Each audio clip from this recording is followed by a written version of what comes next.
Video शुरू करने से पहले कमेंट बॉक्स में नमो बुद्धाय लिखकर वीडियो को लाइक जरूर करें। तो चलिए इस कहानी को शुरू करते हैं। दोस्तों, तिब्बत में एक बहुत ही प्रसिद्ध बौद्ध रह करते थे। उनका नाम मू था। मू में अकेले रहते थे। दुनिया के शोर शराबे से दूर जंगल में पहाड़ी के ऊपर एक झोपड़ी में रहते थे। और मऊ बड़े ही ध्यान वाले और प्रभु भक्त व्यक्ति थे, इसलिए वह पूरे तिब्बत में बहुत अधिक प्रसिद्ध थे। एक दिन एक राजकुमार मऊ के पास आया और बोला, हे बुद्ध, मैं हमेशा थका हुआ और परेशान महसूस करता हूँ। मेरा मन हमेशा निराश और परेशान रहता है। मेरा मन बहुत अशांत रहता है। मेरा किसी काम में ध्यान ही नहीं लगता। हालांकि मेरे पास सब कुछ है, दौलत, शोहरत, सुख सुविधाएं जो हर व्यक्ति चाहता है या पाने की इच्छा करता है, लेकिन फिर भी मेरे अंदर इतनी अशांति और चिंता क्यों है?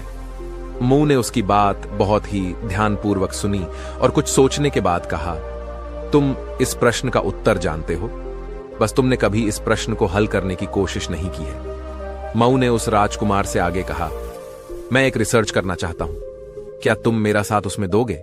इस रिसर्च के बाद तुम्हारे जीवन में किसी भी तरह की अशांति और चिंता नहीं रहेगी। यह बातें सुनकर राजकुमार बहुत हैरान था। उसने मऊ से कहा, हे बुद्ध, बताइए मुझे क्या करना होगा? अपने मन की शांति के लिए मैं कुछ भी करने को तैयार हूं। राजकुमार की इन्हीं बातों को सुनकर बुद्ध ने कहा, तो ठीक है, फिर आप अगले 15 दिन के लिए मेरे आश्रम में रहोगे और एक सामान्य व्यक्ति की तरह अपना जीवन व्यतीत करोगे। और इन 15 दिनों में तुम अकेले और चुपचाप रहोगे, जितना हो सके उतना कम बोलोगे। राजकुमार उस बुद्ध की बातें सुनकर सहमत हो गया और वही आश्रम में रहने को तैयार हो गया। बुद्ध ने कहा, तुम्हारा पहला दिन कल से शुरू होगा, अभी तुम जाकर आराम कर लो। अगले दिन सुबह राजकुमार बुद्ध के पास जाकर बैठ गया।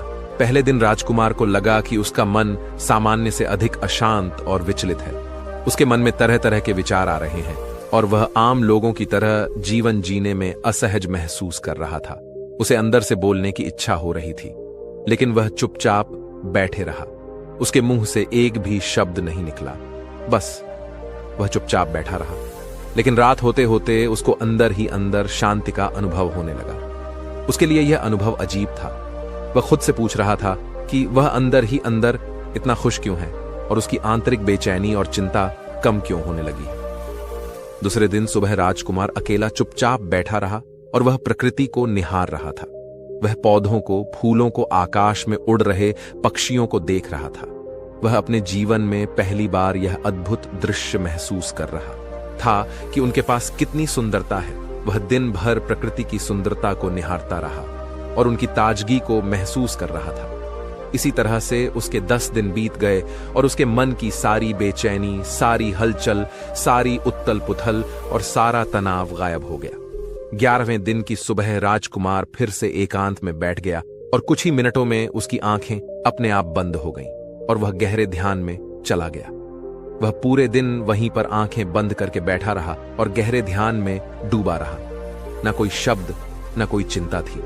राजकुमार भीतर से असीम शांति और आनंद से भर गया। राजकुमार अपने बाकी के 4 दिन इसी तरह गहरे ध्यान में व्यतीत करने के बाद 15 दिन राजकुमार मऊ के सामने प्रस्तुत हुआ और मऊ को प्रणाम किया और बुद्ध के पास बैठ गया और बोला, बुद्ध, मुझे उत्तर मिल गया कि मेरे मन में इतनी उथल पुथल और चिंता क्यों थी।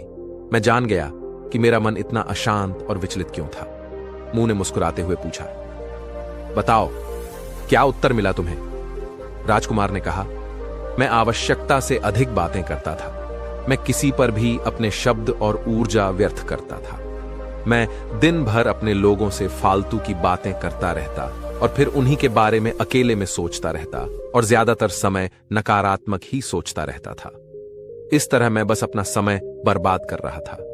ज्यादा बोलने और नकारात्मक सोचने की वजह से मेरा मन अशांत और बेचैन हो गया था और इसी वजह से मैं किसी भी काम को ठीक से नहीं कर पा रहा था, जिसकी वजह से मैं हर काम में असफल होने लगा। और फिर इन्हीं लगातार मिलने वाली असफलताओं की वजह से ही मैं और भी उदास और चिड़चिड़ा हो गया। इन्हीं सभी चीजों की वजह से मेरा जीवन नष्ट हो रहा था। लेकिन यहां पर बिताए हुए 15 दिन मेरे लिए पूरी तरह से अलग थे, लेकिन मुझे यहां पर कुछ अलग ही एहसास हो रहा था। अब मुझे ऐसा लग रहा है जैसे मैं अपना जीवन पूरी तरह से जी पा रहा हूं, लेकिन इससे पहले मैं अपना जीवन गलत तरीके से जी रहा था। और मैंने यह भी सीखा कि हमें सिर्फ ध्यान करने की जरूरत नहीं है, बल्कि ध्यान अपने आप होता है जब हम शांत और मौन होते हैं। ध्यान में पिछले कुछ दिनों के दौरान मैंने जो पहली चीज सीखी वह यह है कि मनुष्य के जीवन के सबसे महत्वपूर्ण घटना स्वयं को जानना है। यह सुनकर मुंह ने कहा, सिर्फ तुम ही नहीं, दुनिया में ज्यादातर लोग जरूरत से ज्यादा बोलते हैं। आज भी लोग ज्यादातर समय केवल एक दूसरे को नीचा दिखाने के लिए ही बोलते हैं। कुछ लोग ना चाहते हुए भी बातें करते हैं और अपना जीवन बर्बाद कर लेते हैं। मऊ ने राजकुमार को चुप रहने का महत्व समझाते हुए कहा। एक बार गौतम बुद्ध से उनके शिष्यों ने पूछा, बुद्ध आप ज्यादातर समय चुप क्यों रहते हैं? बुद्ध ने कहा, क्योंकि चुप रहने से व्यक्ति अंदर से अनंत शांति की गहराइयों में होता हूं। मौन अपने भीतर उतरने की पहली सीढ़ी है। मौन के बिना स्वयं को जानना असंभव है। स्वयं को जानने और समझने का पहला नियम है कि मौन हो जाओ, उतना ही बोलो जितना आवश्यक हो। बेफिजूल की बातें करना छोड़ दो। तुम अचानक पाओगे कि 90% से भी ज्यादा लोग व्यर्थ ही बोलकर अपना समय बर्बाद कर रहे हैं। न बोलने का कोई भी नुकसान नहीं है, लेकिन यदि आप ज्यादा बोलते हैं तो आप अत्यधिक गलती कर देते हैं। अगर व्यक्ति कम बोलना शुरू कर दे तो दुनिया की 90% मुश्किल कम हल हो जाएंगे और झगड़े फसाद कम हो जाएंगे, उपद्रव कम हो जाएंगे, अदालतें कम हो जाएंगी। अगर लोग थोड़ा चुप रहना सीख लें तो इस संसार की बहुत सारी समस्याएं हैं जो सिर्फ बोलने से ही कम हो जाएंगी। दोस्तों, बहुत सारा उपद्रव सिर्फ बोलने से पैदा होते हैं। सारी बात मौन रहने को सीखने की है। बुद्ध ने राजकुमार से कहा, जब तुम नहीं बोलते थे तब तुम एकांत में अकेले हो गए थे और एकांत में बैठ रहते थे, केवल अपने ध्यान में ही लगे रहते थे। बुद्ध ने कहा, चुप बोलने वाले लोग हिमालय के शिखर पर पहुंच गए। जिसने मौन की कला जान ली वह भीड़ में भी अकेले खड़े होने की कला को जान लिया है। वह अपने भीतर ही डुबकी लगाने लगता है। एकांत में तो आदमी स्वर्ग में है, दूसरे की उपस्थिति ही बेचैनी पैदा करती है। पहले तुम्हें चुप रहने की शक्ति को धारण करना होगा। इससे तुम अधिकतर ऊर्जा को बचा लोगे और फिर इस स्थिति में पहुंच जाओगे कि तुम कम बोलने लगोगे। अगर तुम किसी के यहां पर जा रहे हो और परेशान हो जाओ तो ऐसे में उचित है कि आंखें बंद कर लो और अपने में खो जाओ। वहां से आपको ताजगी महसूस होगी, क्योंकि तुम्हारे अंदर ही जीवन का वह स्रोत छिपा हुआ है, वह किसी दूसरे में नहीं है। इसके बाद राजकुमार उस मऊ से पूछते हैं, आखिर कौन हमें अपने अंदर तक लेकर जाएगा? यह बातें सुनकर बुद्ध कहते हैं, तुम्हें स्वयं ही अपने अंदर उतरना होगा और वहीं से परम राज्य जीवन का आनंद ले पाओगे। आनंद का यहीं से जन्म हुआ है। यहीं से तुम मौन में डूब जाओगे, यहीं से तुम्हारा सूरज उदय होगा और यहीं से अस्त होगा। इसी प्रकार तुम बार बार डुबकी लगाओ। जब भी तुम डुबकी लगाकर लौटोगे वहां से तुम पाओगे। फिर ताजगी भरे जीवन की नई संपदा मिलेगी।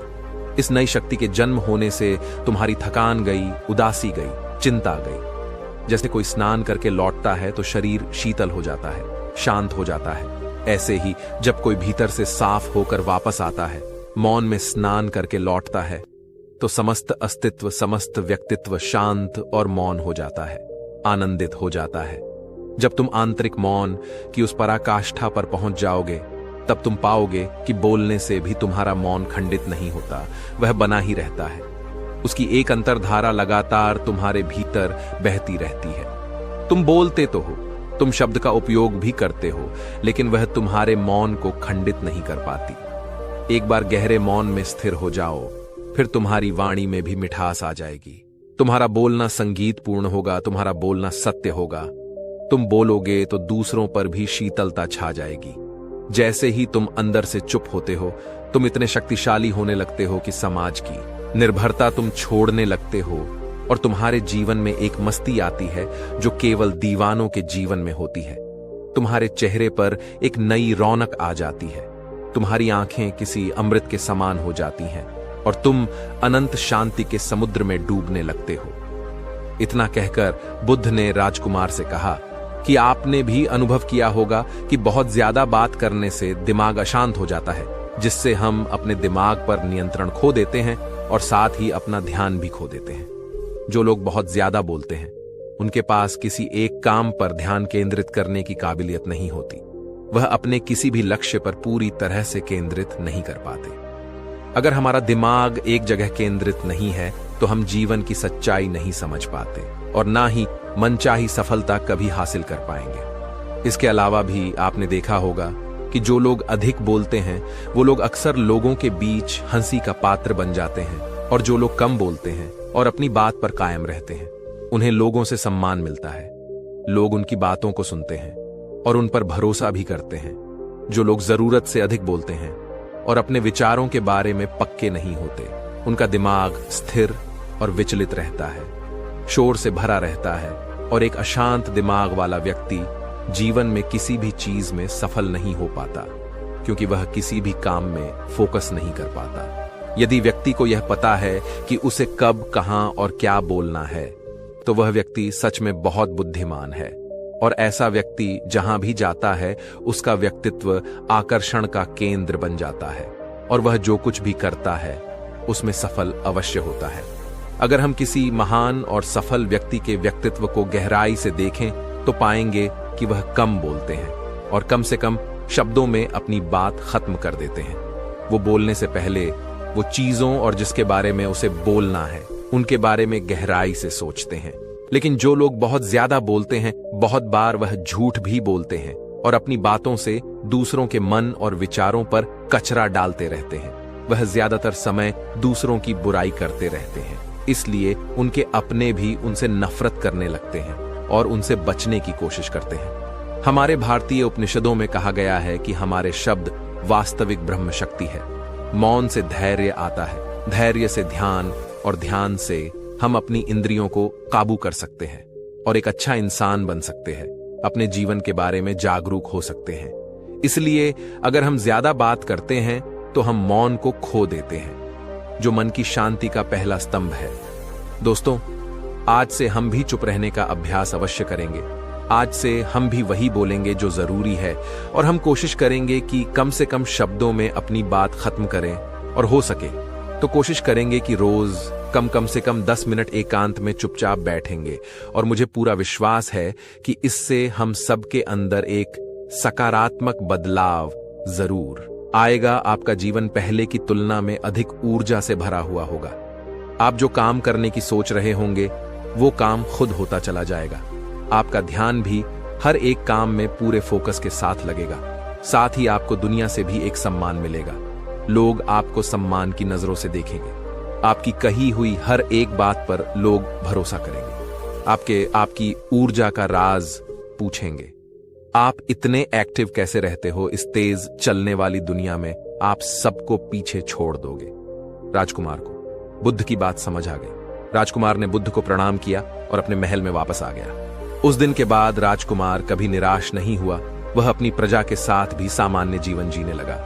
दोस्तों, इस वीडियो को खत्म करते हैं। उम्मीद करता हूं आपको इस कहानी से एक अच्छी सीख मिली होगी।